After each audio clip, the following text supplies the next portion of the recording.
క్రీస్తునందున్న ప్రియులకు ప్రేమతో వందనాలు తెలియజేయుచున్నాను. ఏప్రిల్ నెల 6వ తేదీ 2025. ఈరోజు దావీదు గారి ద్వారా దేవుడు మనకు చేస్తున్న వాగ్దానం ఏమిటనగా, కీర్తనల గ్రంథము 34వ కీర్తన 5వ చరణం.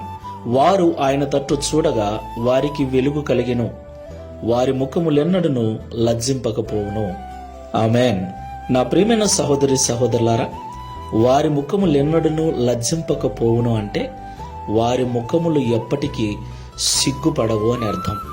మనకు తెలుసు ప్రియులారా, మనం ఓడిపోయినప్పుడు, నిస్సహాయ స్థితిలో ఉన్నప్పుడు, ఎటూ తోచని పరిస్థితిలో ఉన్నప్పుడు, జీవితంలో మోసపోయినప్పుడు, ఓడిపోయినప్పుడు సిగ్గుతో తలదించుకుంటాం. అయితే ఎలాంటి నిస్సహాయ స్థితిలో ఉన్నా యేసు వైపు చూసినప్పుడు ఆయన వెలుగు మన మీద ప్రసరింపచేసి మనము సిగ్గుతో తలదించుకునే వారముగా కాకుండా గర్వముగా తల ఎత్తుకునే వారిగా ఆయన చేస్తాడు. దేవునికి మహిమ కలుగును గాక.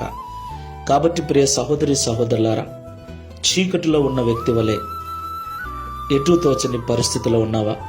బలమున్నా, జ్ఞానమున్నా, చదువున్నా, డబ్బు ఉన్నా కూడా ఏమి చేయాలో తెలియక ఎటూ తోచని నిస్సహాయ స్థితిలో ఉన్నట్లయితే యేసు వైపు చూడు. లోకం వైపు చూడకు, డబ్బు వైపు చూడకు, జ్ఞానం వైపు చూడకు. యేసు వైపు చూసి అడుగులు వేయి. ఆయన నీకు తన వెలుగును ప్రకాశింపచేసి సరైన మార్గంలో నడిపిస్తాడు. ఎన్నటికీ సిగ్గుపడకుండా తల ఎత్తుకుని వాడుగా నిన్ను నన్ను చేస్తాడు. ప్రార్థన చేసుకుందాం. ప్రేమ స్వరూపుడమైన తండ్రి, పరిశుద్ధమైన ప్రభువా, మీకు స్తోత్రాలు చెల్లిస్తున్నాం. తండ్రి, నిస్సహాయ స్థితిలో, ఎటూ తోచని పరిస్థితిలో, ఓడిపోయిన స్థితిలో, దిగజారిపోయిన స్థితిలో ఉన్న ఇశ్రాయేలు ప్రజలు నీ వైపు చూసినప్పుడు వారిని కనికరించి నీ వెలుగును ప్రకాశింపచేసి వారిని అద్దరికి చేర్చిన దేవుడవై ఉన్నావు. వారిని విడిపించి సరైన మార్గంలో నడిపించి శ్రేష్టమైన దేశానికి నడిపించిన దేవుడా. ప్రియ తండ్రి, ఈ ప్రార్థనలో ఏకీభవిస్తున్నాం. మేము అనేక పర్యాయములు అన్నీ ఉన్నా కూడా ఎటూ తోచని పరిస్థితిలో, నిస్సహాయ స్థితిలో, ఓడిపోయిన స్థితిలో ఉంటూ కలవరముతో నింపబడి ఉన్నాం.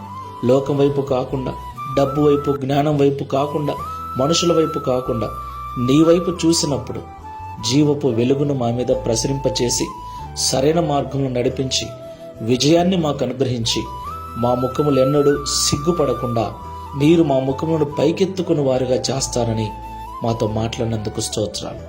ఈ ప్రార్థనలో ఏకీవిస్తున్న బిడ్డలలో ఎవరైనా ఓడిపోయిన స్థితిలో, దిగజారిపోయిన స్థితిలో, సిగ్గుతో అందరి ముందు తలదించుకొని అవమానాలు పడుతూ ఉంటే వారు నీ వైపు చూస్తూ మరలా తల పైకెత్తుకుని వారుగా జీవించినట్లు సహాయం చేయమని, తద్వారా ఈ దిన వాగ్దానమును మా అందరి జీవితంలో నెరవేర్చి మీ నామమును మహిమపరచుకునమని యేసు నామములో ప్రార్థిస్తున్నాము తండ్రి.